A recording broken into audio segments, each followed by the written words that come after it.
Welcome to the Nerd Party.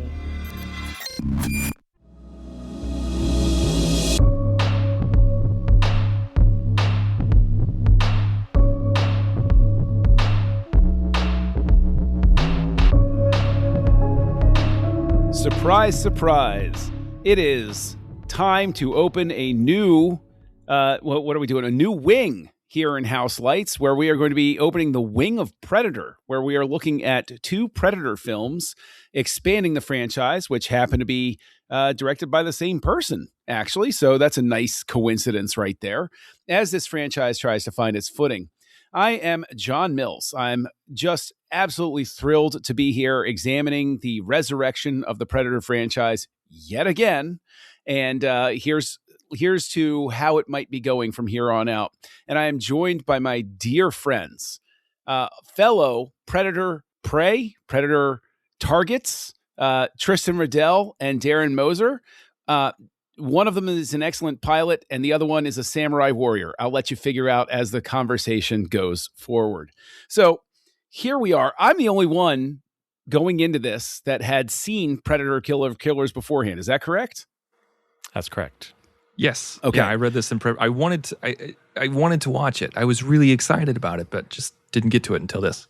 See, what this really tripped for me was I love when somebody does something more adult with animation. I love animation.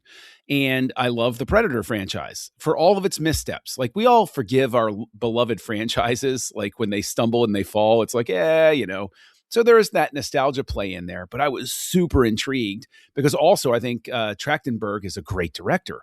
I really think he's very gifted. So I'm like, and this is a whole new medium for him. So I'm like, okay, I'm on board. Let's try this out.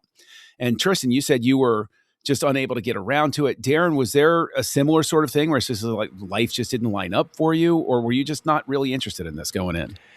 Yeah, I mean, I've always been interested in Predator movies, but I guess for whatever remnant of trailer or synopsis I'd heard, it just wasn't enough to push it to the top of the list. And again, nothing against it. There are many things that do not make it to the top of the list. And that is one of the reasons I am so glad for this podcast, because it drags them kicking and screaming up to the top, where I have peer pressure from my good friends to make sure I watch the things I should watch. Well, speaking of pressure, there is a lot of pressure with Predator Killer of Killers, because again, this is the first entry in 2025 where they're trying to put Predator back on the map to make it a viable franchise again. And this gets a release on Hulu because that's the 20th Century Fox outlet. And first thing I want to ask, Tristan, is like, I think that was a mistake. But do you think that was wiser because animation is harder to get play in theaters? Do you think that was the wiser choice? I do. I really do. Unfortunately, I would have liked it if this got a theatrical release. But I feel like adult animation, specifically in this kind of style, would not have made its return with the distribution costs and the marketing and to get butts and seats. It just doesn't happen. You look at something like Zootopia 2.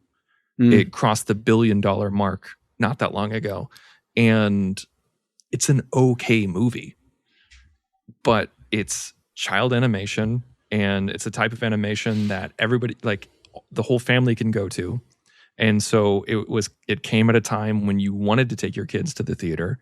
And so if you look at my household, if I would take my kids and my wife to go see Zootopia 2, if Killer of Killers came out in theaters, I would be the only one going.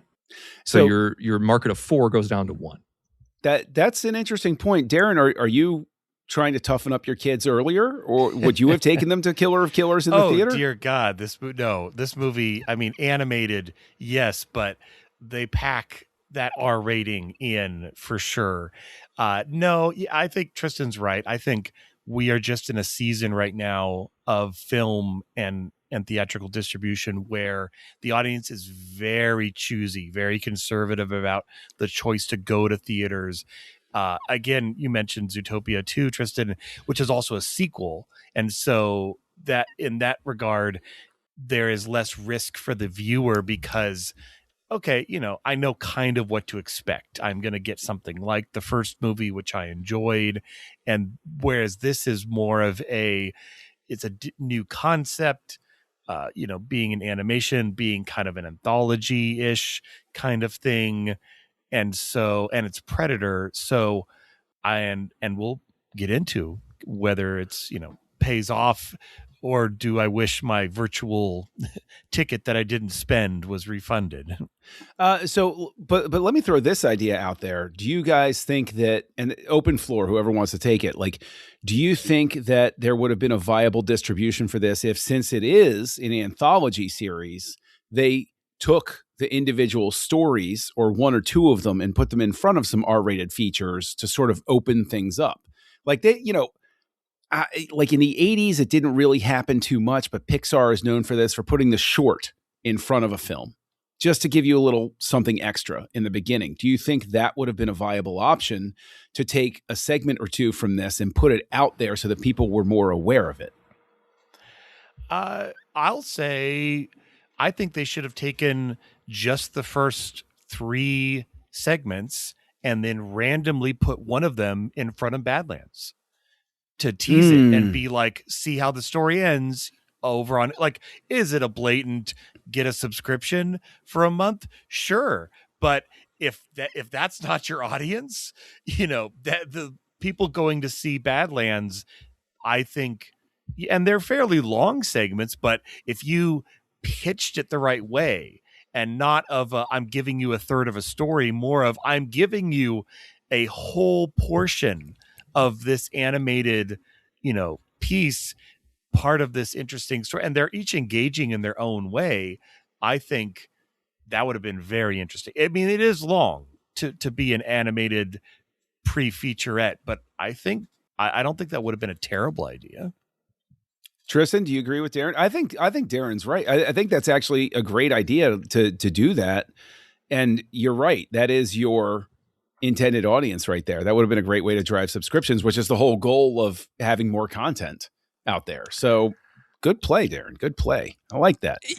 I don't know if I would give like a full, I don't know if I would give a full segment. Like I would give maybe like a Christopher Nolan-esque prologue.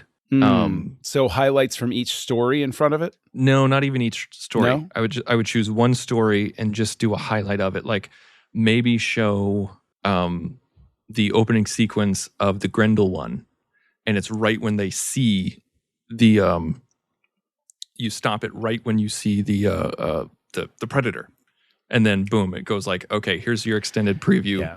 Now go see the full thing with 3 different stories, and like they do like a 16-second trailer after it. That would be the most that I would do. I think the Grendel one was the strongest of the 3, as far as if you're not seeing the entirety of that story, it has the best. It's the first one as well. Like it has its hook for sure. It does. So, I mean, let's use that as our springboard there, Darren. With that Grendel story, is this a movie where you sat down, you started watching? Did it get you from the go? Did you immediately grab on to this concept and say, okay, we're off to the races? Or did it take longer for you to, embrace the film and its concept? Yeah, I mean, I did know going in that this was a 3-part, 3 different stories being told. I like how they named them, the shield, the sword, the bullet. The alliteration falls apart, so I deduct a point there. No. But yeah, from the get-go, I think the fact that they spent a nice chunk of time, like Prey does, with our quote-unquote protagonist, with the Shield Maiden, before the Predator's even introduced. Like, I almost don't even care that she's fighting a Predator. I just want to see her fight anything, because she has a unique style. She has unique weapons. She's fighting in the ice and the snow. And it was that, when you're making your story and your character strong enough to not even need the franchise lead character to gather interest, you're winning. Now, do all 3 of those play that strong? It's a little bit a plus and minus, but to answer your direct question, yes, I was hooked. I was in. I was like, okay, I'm in for the whole thing, locking the door, kicking the kids out. I'm going to make sure we sit down for this whole thing in one sitting because it hooked. And I think especially being on a streaming platform when you have second screens, you have all sorts of things, like a hook is very important, and or a shield. So it got me. So I really thing enjoy. Well, actually, I'm gonna totally ignore what you just said. Oh, and please I'm do. going Please to do. Go ahead.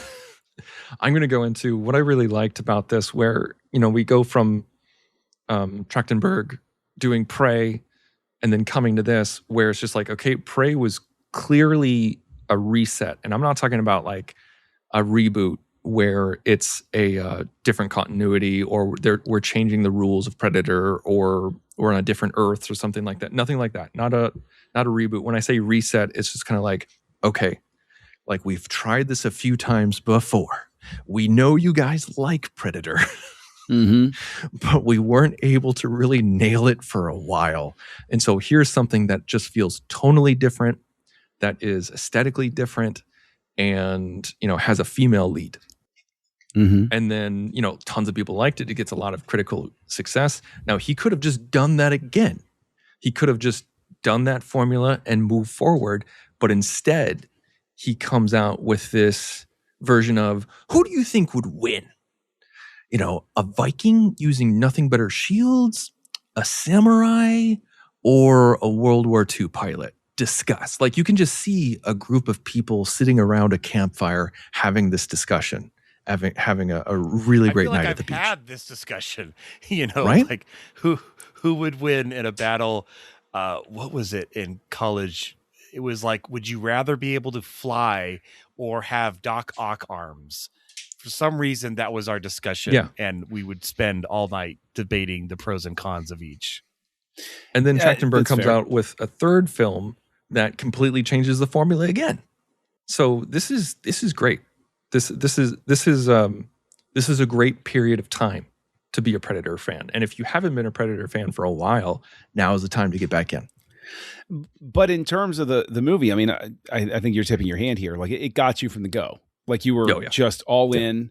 Did you also have ups and downs of interest throughout it, like Darren? And I'll confess myself as well. There are certain points where the pacing gets a little bit too slow for me in the later stories, where I'm like, okay, we've established, let's keep moving. I'm not saying like huge, but did it maintain your interest, at the same level each? It story? Maintained my interest all the way through. And I mean, there were some moments I enjoyed more than others. I thought the Viking storyline was phenomenal, like Darren was talking about, and probably the strongest in terms of getting the hook. I think it was a great way to start it. I think that was the only way that you could have started that film with the stories given. But I probably enjoy the samurai tale more, just because I love the ancient type story of two brothers separated by the love of a father. You see that all the time in cinema and in stories and everything like that. And I think there was even like a Knights of the Old Republic story, like CGI extended trailer that came out that was like that. Yeah. But I'm also a really big sucker for feudal Japan and tales during that era. And I did enjoy the World War II one, but that one I had to suspend my disbelief a bit too much. See, that's a great point. I'm glad you say that, because I argue that the smartest thing about setting these stories as animation is the audience tends to be a lot more forgiving of what's possible. When you're watching animation, you see it, you go to the samurai tale. They're jumping a little bit exaggerated, but because they're animated, okay. But I agree with you. It's more difficult with like feudal Japan. We've seen enough movies, the wire fu, the kung fu, all of that type of stuff, where it's like we're used to seeing this sort of leap of kind of like a wuxia type deal. Yeah, supernatural ability and everything. The World War II plane thing, I agree with you, is a bit of a stretch, specifically because we live in an era where we know and we understand how planes work in their horrible capacity to terrify us and threaten us every day of our lives. And So, but I know what a plane is capable of, right? Right. Intimately. That's the thing. And also, like, there are people who are still alive who fought in World War II and engaged and flew and and everything like that. And so we're still connected to it. Right. Where we're not, no one here is connected to feudal Japan. No one here is connected to the Viking era, but we are still connected to World War II. And so when you see a dude get out on a plane while it's still flying and he's not being flown off, I've seen and he's that also in video games. Right. Yeah. yeah, but he's still able to use his eyes and not immediately goes blind from the wind shear. Like it's stuff like that where you're just kind of like, I shouldn't be worrying about this, or the way that the plane moves physically and it would be ripped apart. Like you said, John, you summarized it perfectly. Is that we're able to forgive kind of supernatural ability because we've been raised on movies where if John McClane can survive a fall like that or an explosion like that, like we move on because it's a movie. But it's okay to bend it, but just don't break it. And the World War II storyline pretty much broke it. Which is a shame because I think it occurs late enough in the movie that like it burns a lot of goodwill out of it. And I think that's the problem is, we've all three of us have always talked about how if you start weak and end strong, you'll forgive a lot more than if you start strong and end a little weaker. But Darren, of the stories, I think we're all in agreement that the Viking one, best choice to go with. Everything follows a certain sort of temporal progression as things go through. But do you think that the leaps in time are too much? Do you think that they're the right amount? Because in my brain, justly or not, you have Viking story and feudal Japan. And in my brain, I'm like, those are closer together than suddenly jumping to World War II. Do you think that was too much of a leap to tax the audience as well?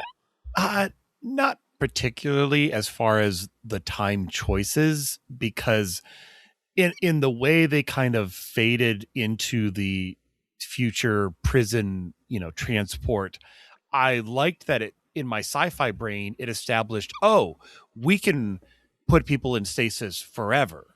Like they're as fresh when we pull them out as they were the day they got taken. And so I think that concept is paid off all over. But I will say,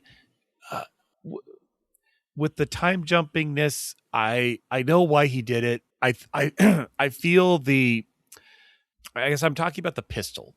And the pistol kind of bugged me because I get the joke, but it feels like the darling that Dan should have killed.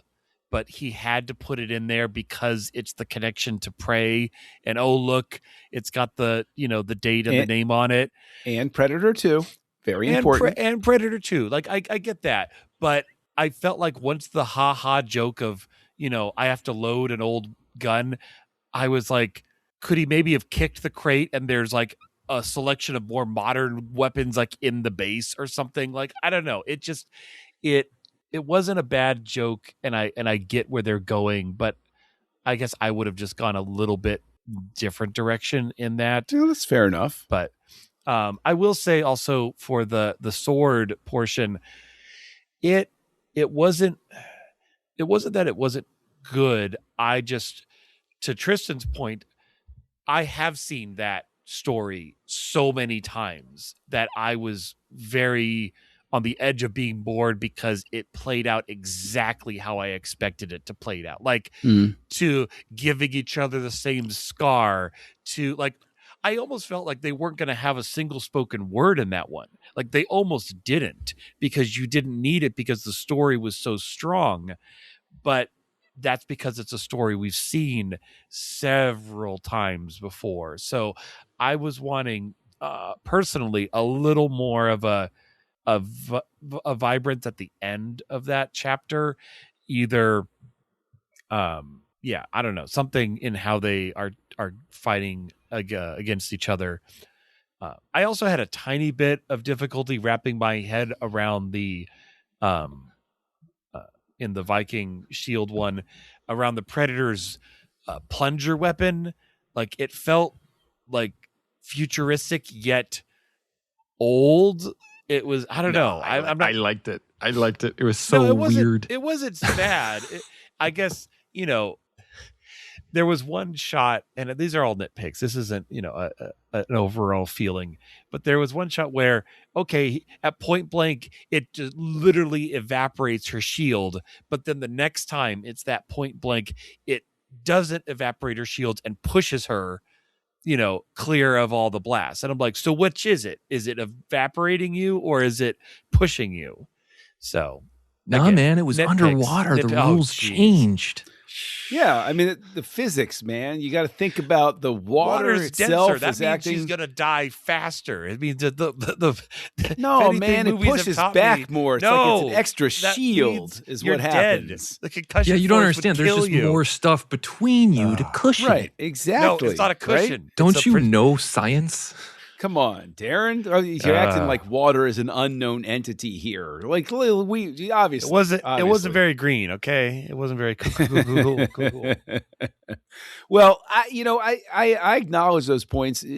Tristan, do you think that people are going to be more forgiving? Do you think that the animation as a whole, to Darren's point, like we're talking about, the different things that it pushes? Do you think that the underwater stuff, asks enough of us to forgive early on, and it's sort of like wanes as the movie goes forward? Do you think it just wears out that reservoir of goodwill by asking us to overlook certain things in the way they should work? Probably. Yeah. I think that could be a good read where like you start off with, like a predator who's way too big, like absurdly large, where you're just like, oh, okay, that's where this is going in this kind of scale. Like this is the kind of realism that we're going for. But then you spike with that, but then it gets a little bit less, where you're just kind of like, okay, it's pretty believable. Yes, they're using a plunger weapon underwater, and some people are not going to understand the science, but that's fine. But you're able to alleviate it because it's animation. But then you get to the next one, and then you're like, okay, people are jumping around like spider monkeys, but we're used to seeing that in movies, but it still pushes it just a little bit further. And then you go to World War II, and then it just breaks it. So yeah, I think if it went the opposite way, I don't know. What do you think if it would go the opposite way? Would it be worse, where you're just like, oh, okay, people would check out because it's unrealistic, or because it starts unrealistic, you're more forgiving for the stuff that's less? I do feel the order was correct. It hit strong, have your mid one next, and then have the, English speaking one. Not that you can't understand the others, but like pace wise, as soon as we were done with the 1940s one, I was ready to get to the conclusion, to the last chapter, to the fourth act. Whereas I think if that had been the first one, I would have been like, where are we going with this? And I would have almost forgotten about that character by the time we get to the fourth act. I'd be like, oh, that's right, he's there too. So I'm sure there was a lot of thought given into the order, because that is very important in this kind of story. Yeah, I think it's important to have it be linear in that sense. The build forward with time, sort of because the audience is more willing to go along with that, I think, just in general. Do you feel like if it was medieval Europe for the third one, would you feel better about that than jumping so far forward with World War II? But then again, I think the reason why they went to World War II is because they needed somebody who could fly.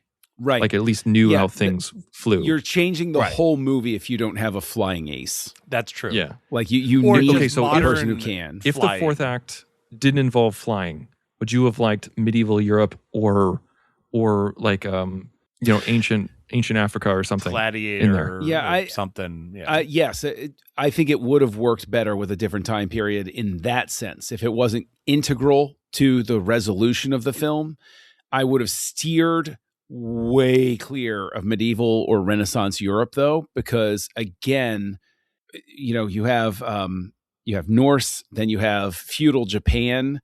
That's way too compressed. Like you're dealing with too much compression at that point. And I think maybe what it is I think maybe that's the key right there, is you have to choose between Viking, and feudal Japan. And then if you remove one of those, if you start with feudal Japan, it's not as strong.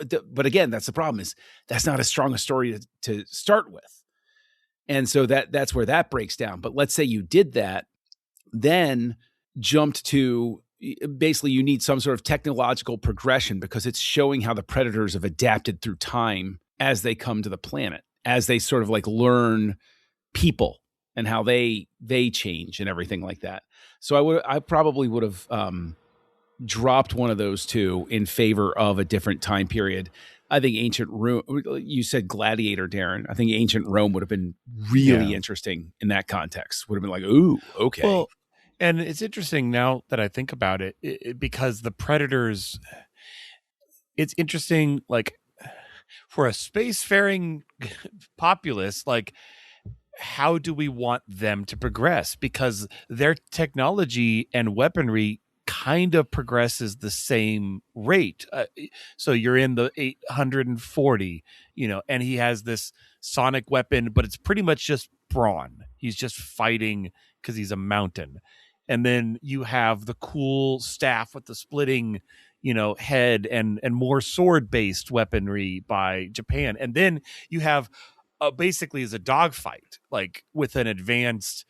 Although, I mean, I'm sorry, I've seen P-40s fly like with modern ships around, planes around them, and there's no pursuing. That ship would have overtaken those planes in like 2 seconds. That ship wouldn't have been able to engage the P-40s because it wouldn't have been able to slow down enough to fight them. It would have been like, I guess I'll drop down and just like burn them with my engines or something. Yeah. Wasn't there a Simpsons episode where they had like someone stole the not the Kitty Hawk? Yes, it was the Wright brothers plane. Yeah, and it was and it took forever. Yes. And then they're like they took jets to overtake it, and they're like, suggest we get out and walk. Yes, and then everybody just like slowly walks behind them until it hits the shack. Yes, yeah. It would have been similar. Yeah, but that I think also could have been solved by retooling the story a little bit and having it be a predator. But Tristan and Darren, to both of your points of like how large the predators are in this sort of animated universe, like it would have been interesting to have a predator hijack a P-40 to engage the other P-40s on their terms, and then the predator gets his ass handed to him, and he's like, "Oh, F it," and then like he gets his plane, and it's like, "Oh my gosh." And that I think would have been really interesting. That would have been cool. I like that idea. Or a Corsair or some other right. He's in something as he's in an enemy plane even, and then like the person sees the predator is like small predator, because we've seen different size predators and whatnot. So that would take that whole chapter, I think, up a notch in interest. Yeah, because I think we all agree that it's that one. He's flying because it's necessary to the story. Right. But it just doesn't work as well as they want it to. And I think that's I would love to have seen the Predator and his ship fight against a battleship. Like, but it's fighting against P-40s, which is it's not even a contest. Like, well, let's talk about the characters a little bit. What did you guys, John, what did you think about Ursa? Oh, I there's very little I would criticize at all about that Viking bit. I thought Ursa was interesting. I thought all the characters were interesting. I thought the way that it played out was interesting. I absolutely was on board. And what's interesting as well, because you mentioned how, with Prey, we had a female protagonist. This is where I'll continue to give Trachtenberg a lot of credit. Is I think that, and I'm trying to if I state this in the wrong way, somebody clean me up, please. Right? Audiences, regardless of who they are, will never complain about the quote unquote, it's a female protagonist thing if the character is cool. People respond to whether the character is good. And I think you can't say never. That's the only thing I'm going to clean up. Continue. Well, thank you very much. I appreciate that. Anybody who's not a bot will never complain about that, so long as the main protagonist is good. And I think that Ursa checks that box. I really do. I think that that is Trachtenberg's real strength. And I think you go back to other works that he's done. He constructs his female characters very well. And I think that, this character fits in that same category, that same sort of accomplishment of his for the action genre. I haven't seen him really, do like an Aaron Brockovich type of role for anybody. One thing that got me questioning Ursa is that they make her look older. Like they gave her gray hair and a lot of wrinkles and everything like that. And then all of a sudden we see her very young son and we're like, okay, like how old are you? Oh, well, must have been city miles back in Viking days, I guess. Well, it's a hard life, but yeah, old back then and gray hair would have been like 20. So, Yeah, I did think that I've as been well. dead for 20 years. Not so much the Only son inside. age, but more if she's old enough to have gray hair, how is her body not like snapping in two by being thrown against a like, if you're at age to have hair like that, unless I don't know, maybe it's you get within arm's reach, Darren, and I'll show you how somebody old doesn't break into in a fight. All right, how about that? I was gonna say I shouldn't say the gray hair thing because like there's I have a friend of mine who is exactly my age, like to the month, and he has completely silver hair. So I retract my statement. You should. But so Luis Ozawa, I think I'm saying that right, or Louis Ozawa, played Kinji and Kiyoshi. What did you think about that dynamic between the two of them? Like, did you, Darren, you mentioned that you've seen it a lot of times that they didn't even feel like they were going to speak. Were you okay with that emotional arc, or was it too familiar? Like, did you like the way that they characterized these people? Did they make it different at all, or did they not make it different enough? Yeah, kind of like I was saying, it wasn't different enough to me. And maybe I'm misjudging it because I had kind of guesses on how they could have changed it up a bit, and then they didn't. Like I would have liked to have seen, before, right at the very end, before they kill the predator, a reversal where the one who attacked in the first time, he puts his sword away and is realizing like it's not about. But again, it's a story they want to tell, and it's not a bad choice. It's just I was not as interested because I felt like it wasn't really offering me anything new. But see, I would come back instead to the fact that I think that talking about the casting and the voice talent, I think it's enough of an accomplishment that while I was watching, before I paid any attention to the credits or anything like that, I wasn't sitting there saying, this is the same guy doing the voices. Like that I think is an accomplishment for an actor to make it distinguished enough that I think that these characters sound like brothers, but it's not the exact same person talking. So I think that is a lot of credit to the acting talent here. Like huge credit. I can't praise that enough, because what is wild to me is that there is there's a long tradition of utility voices in animation that I think sometimes is not as appreciated as it should be. And the ability to be a utility voice, I think, is a tremendous talent. And the fact that you have somebody basically reading lines against himself, I think maybe it worked to the story's advantage, because he wasn't guessing or playing off of what the other person was giving. He knew exactly what the other lines were giving, and he could give it right back. So also, I freaking love that the only identifiable voice, like the only big celebrity that was in this, was Michael Biehn. Yes. Like that, it's so rare in animation these days. I mean, like, I guess it's been that way for the past, over almost 30 years. Blame the Transformers, the movie, for that one. Back in 86, because that was the all-star cast. And that's the one where like it became like the thing from that point forward. And I don't care if any of you nerds out there tell me I'm wrong. I say that's when it started, and that's when it started. So there you go. So, but yeah, I agree. Michael Biehn is, I think he's good. in this. I think he was a good casting choice for his voice. Like it fit the character and everything like that. What is interesting to me is with the Predators themselves, and Darren, I'll throw this, to you first. Like, do you think the vocalizations for the Predators were interesting and unique? Because the Predator, like in the first two Predator movies, it's just howling. Whereas this, there's more of a semblance of intelligent communication, as grew through the franchise as a whole, obviously. But like, even if you go to Predators with Adrian Brody and everything like that, no, that's not his name. Was it Adrian Brody? Is that him? Yep, that was him. Yeah. Okay. Anyway, like even when they're like talking with each other, it still sounds like, it's like that indistinguishable Wookieess of everything. Whereas there's more of an attempt at actual language in here. Do you think they were successful with that, with the vocal talent?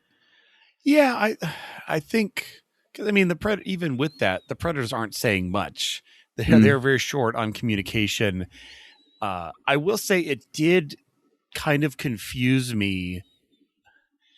I when they first did the callers, and I'm like, oh, that means they can understand the Predator, but they can't understand each other.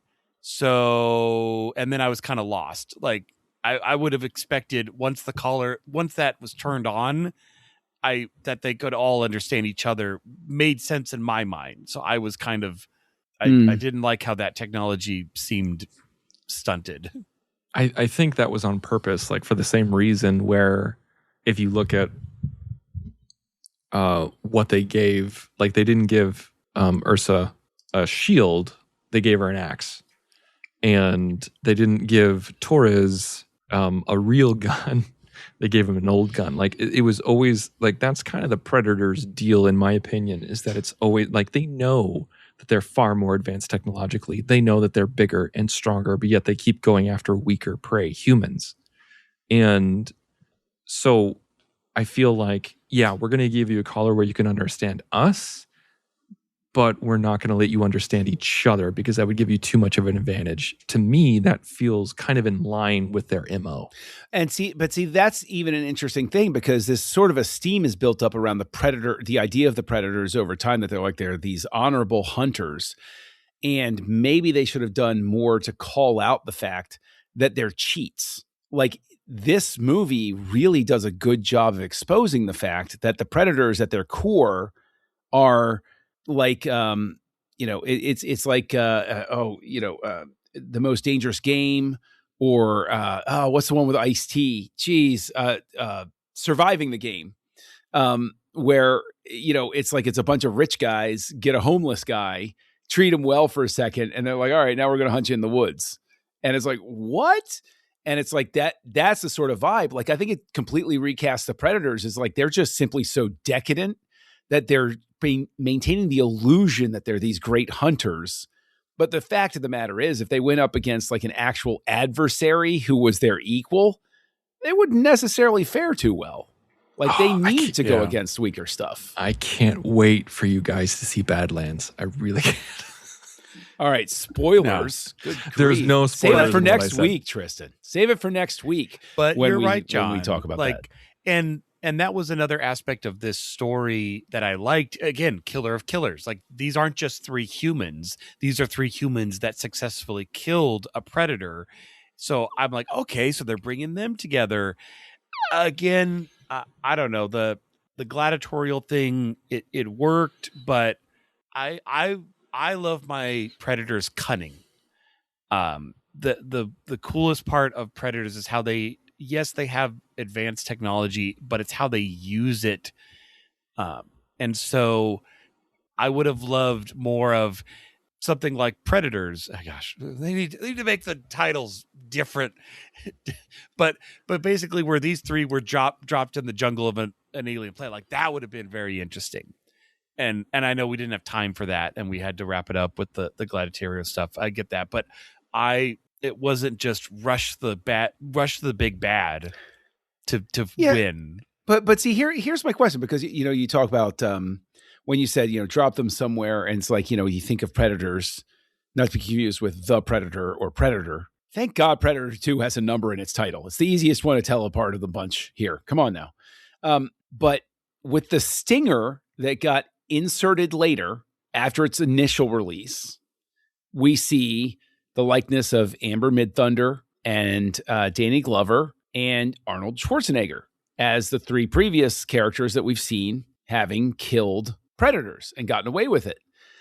But Adrian Brody, why doesn't he get the love in that stinger? Like, why do you guys think that? I mean, obviously, we also in the Predator, we don't acknowledge that one either, but it's like somehow Predator 2 has snuck in with more esteem than the later sequels. It's the classic 2 plus the one he made. Like that's the simplest answer is the most likely. I think that's the thing that Darren nails it. It's the classic 2 and the one he made. It's just how it is. Like, people love Arnold, people love Danny Glover, and it's the one he made. Because like you start adding in everybody, you're just kind of like, okay, like, are we going to add in the blonde guy from the Shane Black one? No, that's what I'm saying. Is like, I'm okay with erasing that one. I feel like Brody earned a seat at the table. I feel like but nobody likes Adrian Brody in real life. I think that's the problem. That's fair. Fair point. I would also say it's better to not be there because you're kind of implying, at least based on the age of the frozen people, that after they won, they did not live very long before being abducted and removed from their planet. Like, they basically lose. See, I think, if you really want to do like the headcanon thing, you're like, well, Brody kind of got away at the end of his. So it's like he's still out there, Lawrence Fishburne style. They just haven't caught him yet. Like they can't get a hold of him or something like that. That would be. I like that. Yeah, long enough dealing with sci-fi franchises, you can write your own headcanon. But was it good or was it bad to withhold that credit stinger? I question. I was like, why would you hold that back? I liked it. I don't know. I don't understand. I like it, but I'm saying why did they hold it back from the original release? Many people would have talked about it. I liked it, but at the same time, I was fine. Okay, the first time I saw it was just with I can never remember her name. What's her name? Amber Midthunder. Midthunder. I knew Thunder was in it, but you'd think I'd be able to remember a cool name like that. So seeing Amber Midthunder at the end, I was like, freaking awesome. That's cool.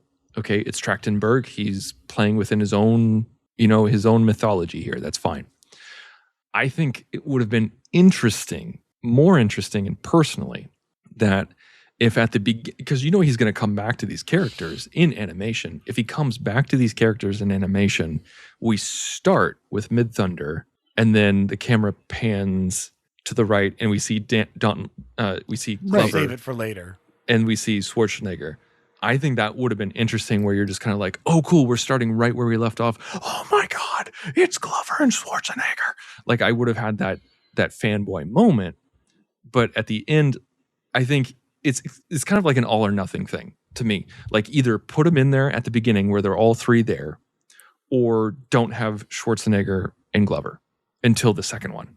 Yeah. No, I mean, I don't know. I think that from a word of mouth perspective, going in from the beginning, like not withholding that, having that go, I'm simply thinking in terms of the fact that people would have been talking about this a lot more when it got released, because people would have been like, look, you got to see it just for the credit stinger. Trust me.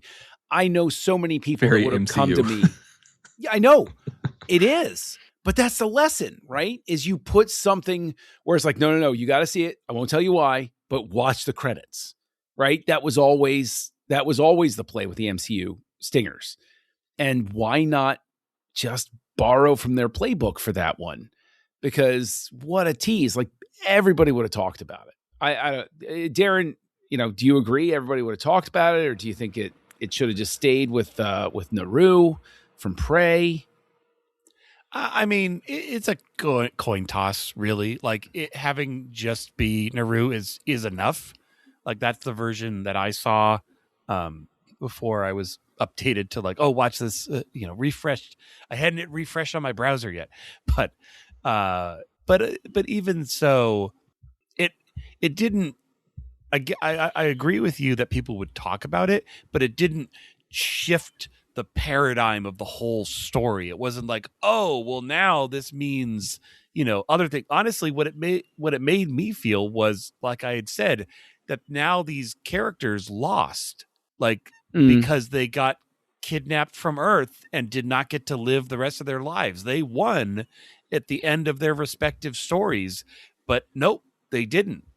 Because unless these are clones, then that means that if anyone kills a predator, you're doomed to be abducted and die in this arena, and that kind of stinks. They can only be clones if at some point in the next animated one, one of the predators translated goes, somehow Dutch has returned. Then it's perfect. Then it works absolutely well in every regard. I had to take the shot. Don't get mad at me for it. I had to. It's a meme. Come on. You know what? Yeah, okay. At least I didn't lean into the meme of saying, Dutch Schaefer will return in Avengers Doomsday. That's oh god, I'm already sick of that meme. Buckle up. You got a year of that left, Tristan. Just buckle up and hang on for dear life. So, I think we've gone into it. There's one last thing I want to throw out there for us to talk about. The music. Was the music successful? Darren, was it good? Was it memorable? Or was it just there and you can't even recall it? No, I think the music was good. The thing I noticed was the way they wove in the classic stinger lines from the classic films. Like there was, anytime you had like kind of a classic Predator moment, you had more of the da da da da da da da da da da. Like I didn't think it was overused, but I liked the amount that they wove it in. It made it interesting, and because the Predator does have a theme, he has an interesting tone, and so I enjoyed that. Was there anything else that I could remember besides those stingers? Not particularly, but that doesn't necessarily mean a bad thing.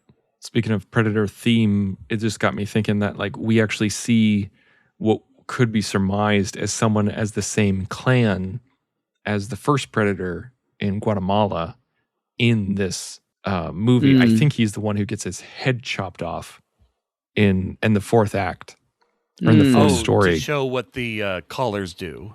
Yeah. Okay. Yeah.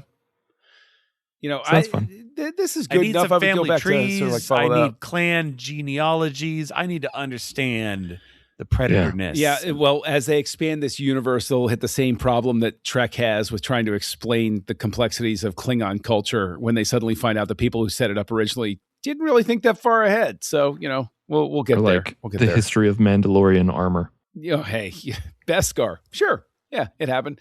Trailer's really good though. But we've gone through, we've hit all of the notes here. So, Tristan, I'm going to make you go first here. Here we are at the end. We're in the arena, and to escape, you have to give your star rating and final thoughts. So what are you giving Predator, Killer of Killers? I give this 4 colons. I absolutely, I thought this was great.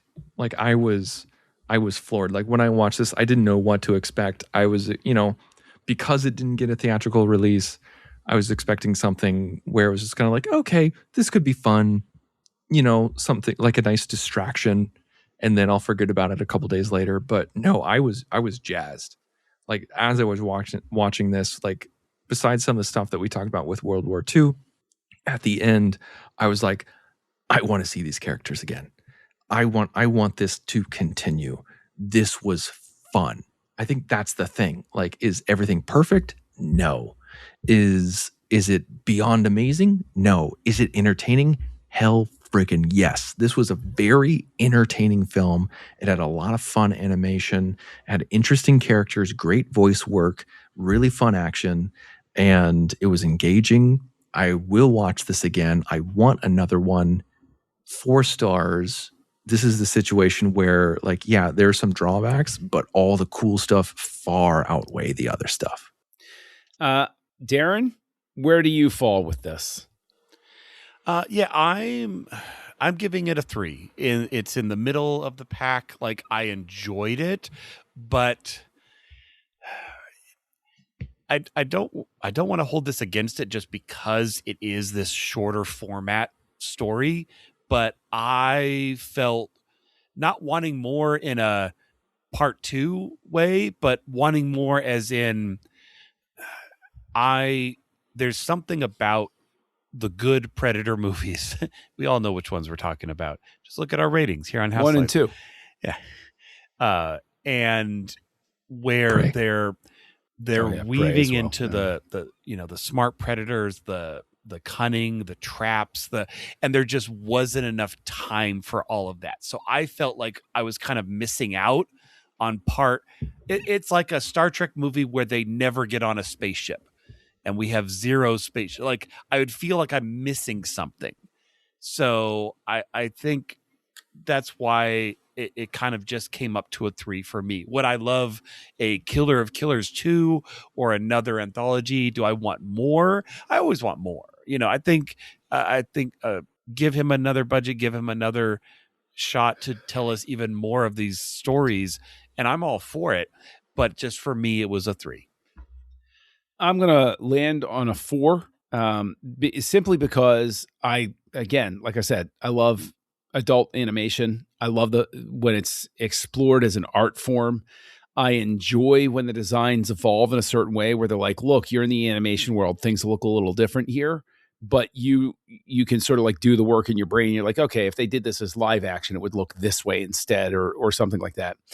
I think, honestly, the biggest strength of this is that the stories that they have told as anthology here are movies that would have been boring misfires had they been a full 2 hours. This leans into the best aspect of a Predator question, which is, what would happen if? What would happen here? What about this time period? That sort of thing, without a studio head saying, great, here's $50 million, now make it a 2-hour blockbuster. That's going to make us $1 billion or something like that. Because frankly, maybe the Viking one you could tease out enough, but none of these stories is really the 2 to 2.5 hour, $17 movie ticket material that you would want. So I think that it forces them to pare it down and focus on the core concept of it, as opposed to trying to blow out a neat idea longer than it needs to be. So 4 from me. So that's 2 4s, and Darren's way too harsh, evil 3 thrown out there. He is not making it out of the arenas, unfortunately, but before the Predators... he's at least losing an arm. At the very least, before the Predators exact their toll, Darren, why don't you tell us what we're going to be looking at next week? That's right. We have another chapter here in the Wing of Predator as we cover Predators Badlands next week here on Houselights. Join the revolution. Join the Nerd Party.